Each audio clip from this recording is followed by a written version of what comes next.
Salve galera, passando por aqui para dar mais um recado da Bet7k.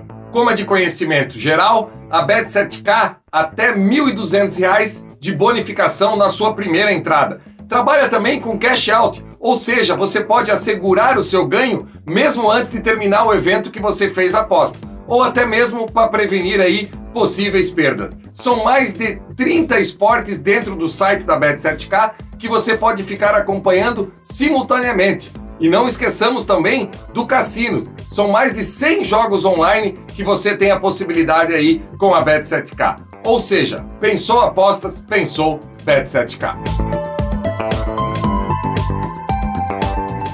Salve, torcedor vascaíno. Bom dia. Se é que tem como torcedor vascaíno ter um bom dia e um bom final de semana.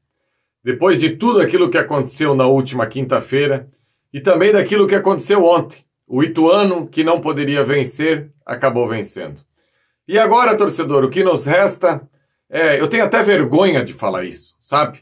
Muita gente leva para o lado da brincadeira, outros falam na Batalha de Itu, a gente já teve a Batalha de Ponta Grossa. Eu, graças a Deus, já vivi a Batalha no Palestra Itália, já vivi a Batalha no Monumental de Nunes, Batalha de Ponta Grossa, Batalha de Itu. O que fizeram com o clube que eu amo, com o clube que eu aprendi a amar nesses 43 anos de vida? Enfim, hoje esse será o principal tema do Faísca Tá On. Tentar fazer uma retrospectiva, o que trouxe o Vasco até esse momento decisivo. E antes de eu começar por aqui, eu vou pedir para você, por favor, deixe seu like, compartilhe esse vídeo nas suas redes sociais para fortalecer o nosso trabalho aqui no canal Atenção Vascaínos. Se liga aí.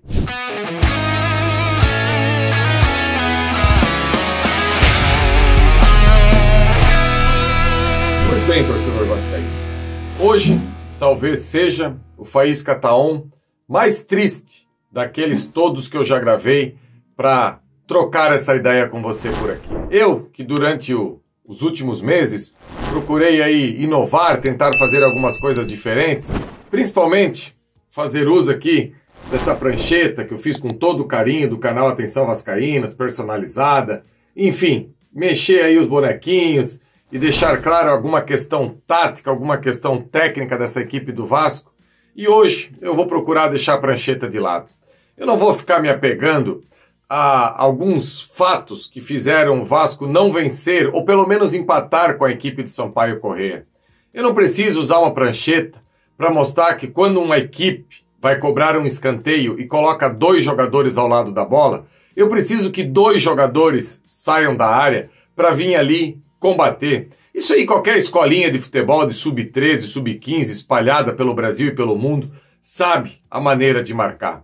O Vasco não. O Vasco coloca um jogador lento, igual o Alex Teixeira, para vir ali fazer a combatividade, fazer a marcação, e obviamente que o Alex Teixeira não conseguiu evitar esse cruzamento e o Sampaio Corrêa acabou passando à frente. Então eu não quero ficar apontando aqui substituição errada do Jorginho, se começou com uma equipe boa, uma equipe ruim dentro de campo. Eu acho que isso aí é ficar chovendo no molhado. Eu acho que a gente precisa enxergar o macro e entender como a gente chegou nesse momento. Nós temos aí uma diretoria que brigou tanto para entrar e para pegar esse clube de regatas Vasco da Gama. A gente sabe a maneira que transcorreu as eleições, que tem eleição num dia, depois tem eleição no outro dia, e eu aqui não quero entrar no mérito do que foi certo e o que foi errado. O que eu sei é que essa diretoria que venceu o pleito, durante a campanha, eu ouvi de um dos vice-presidentes, numa demonstração de tudo aquilo que essa chapa tinha para apresentar para o Vasco, que o presidente do Vasco, ele com um telefonema, se ele pegasse o telefone, ele abriria as portas de qualquer clube do mundo. Não foi do Brasil que eu ouvi, foi do mundo. Aí eu vou fazer só um recorte dessa janela do meio do ano, em que o presidente do Vasco pegou o telefone e abriu as portas do reserva do Avaí para vir jogar no Vasco. Ele pegou um atacante de beirada, com todo o respeito do mundo, do Ipiranga de Erechim, que ele conseguiu a contratação do centroavante do Marcílio Dias, aqui do meu estado, de Santa Catarina. Então, eu vejo que não foi aquilo que ele esperava e que todos nós esperávamos. Uma diretoria que o Vasco sempre teve na figura do vice-presidente de futebol, eternizado, um homem forte. Lá atrás, na época do Eurico, quando ele foi o vice-presidente, e a gente sabe tudo que ele fez como vice-presidente, talvez em resultados esportivos o melhor da história do Vasco, uma pasta que ficou vaga, que ficou vagando durante toda a administração do Jorge Salgado, que lá, quando assumiu o Vasco, teve a conversa com o Rodrigo Caetano, que ficou esperando um telefonema. O Flávio Dias trouxe essa informação para você aqui do canal. E esse telefonema nunca veio, foram apenas conversas iniciais. Acabou entregando nas mãos de um garoto, igual o Pássaro Futebol, e a gente sabe o que aconteceu.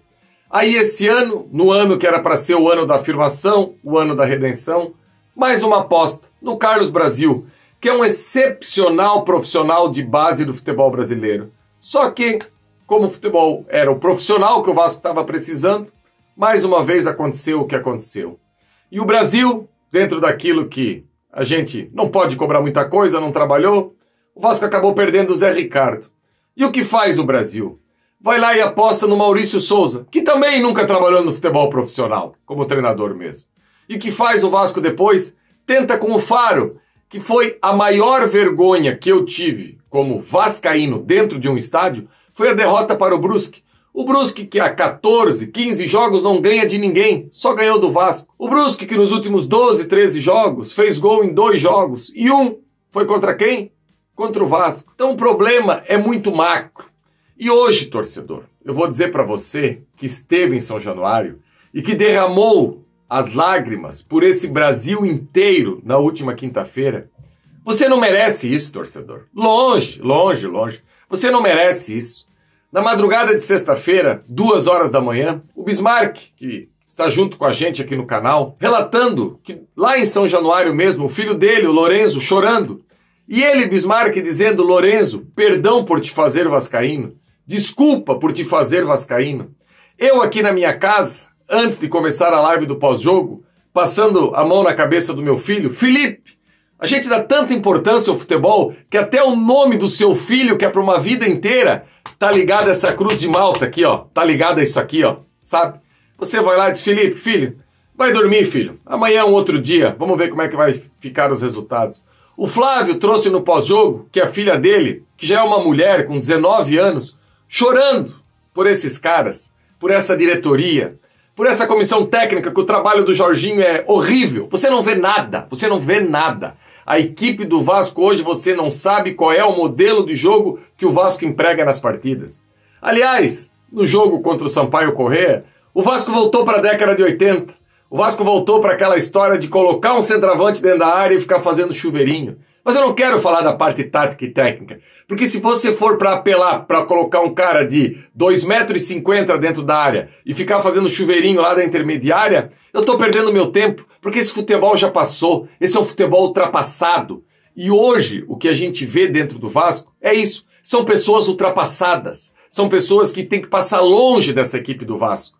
E a empresa americana, que já assumiu o Vasco, tomou as rédeas, eu queria entender, quando eu vejo o ônibus do Vasco chegando em São Januário, eu vejo descendo o Brasil já não era mais para estar no profissional do Vasco, eu vejo descendo do ônibus Eduardo Húngaro. Qual é a função do Eduardo Húngaro no Vasco? Alguém pode explicar para mim? Se alguém souber, coloca nos comentários aí embaixo. Eu vejo o Faro fazendo parte da comissão técnica permanente. O que credencia o Faro no último jogo a estar falando na orelha do Jorginho lá alguma coisa? A derrota para o Brusque? Que ele quis sair no soco com o torcedor do Vasco?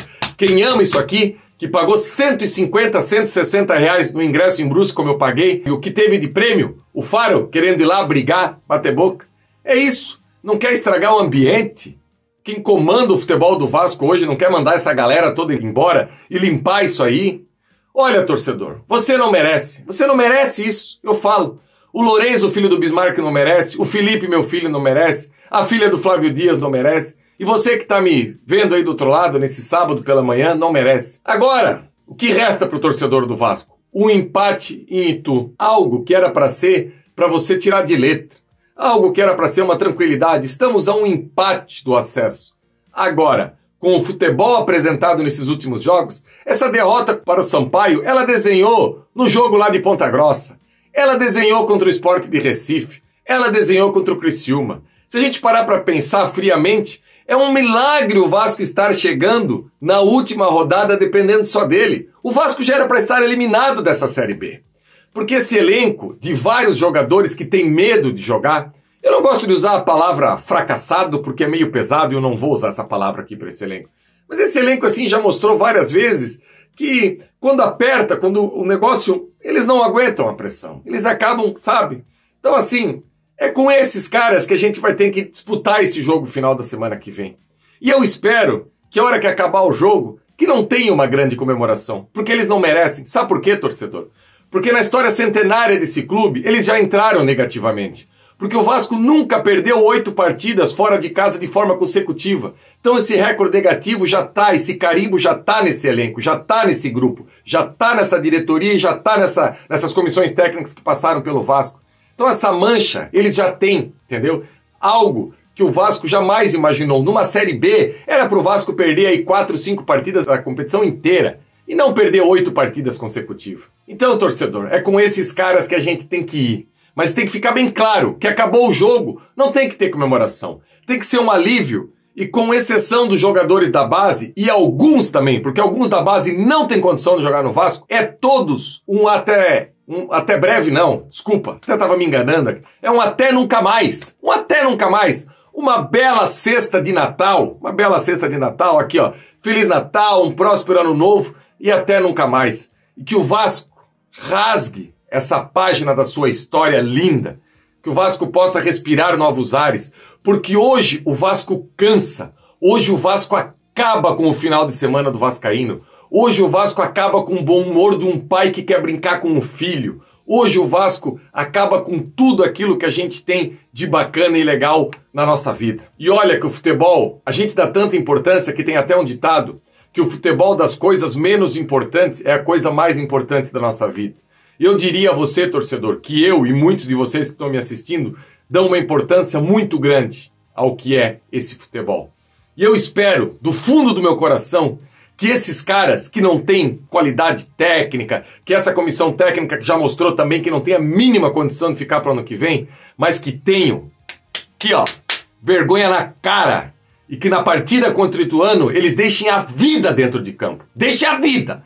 Não adianta rezar, tem que correr, tem que chegar e tem que morder. Porque tem 20 milhões que vão estar dentro de campo com vocês, tá? Porque é obrigação de vocês subir. Porque tá tudo em dia, porque o salário tá em dia. Porque vocês têm a segunda ou terceira melhor folha de pagamento da Série B.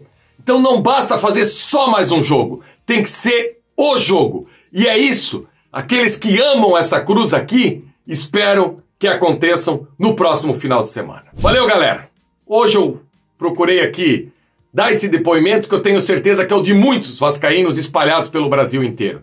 A gente espera que esses caras, no próximo final de semana, façam o que tem que ser feito. Porque o torcedor vascaíno, mais uma vez, não merece. Abraço, galera! E que no nosso próximo encontro já possa falar aqui de um novo Vasco, de todas as dispensas desse elenco e de um Vasco na Série A. Mais uma vez, se você gostou, compartilhe esse vídeo aqui. Por favor, deixe seu like. É muito importante para fortalecer o nosso trabalho. Independente do que acontecer, o Atenção Vascaíno sempre vai estar aqui para ser a voz do torcedor vascaíno. Sem rabo preso com ninguém. Aqui a gente fala da diretoria, da comissão, de jogador. Aqui não tem isso não. Aqui é da cabeça e da consciência de cada um. Abraço, torcedor. Aqui, domingo que vem, todos nós juntos em campo. Valeu!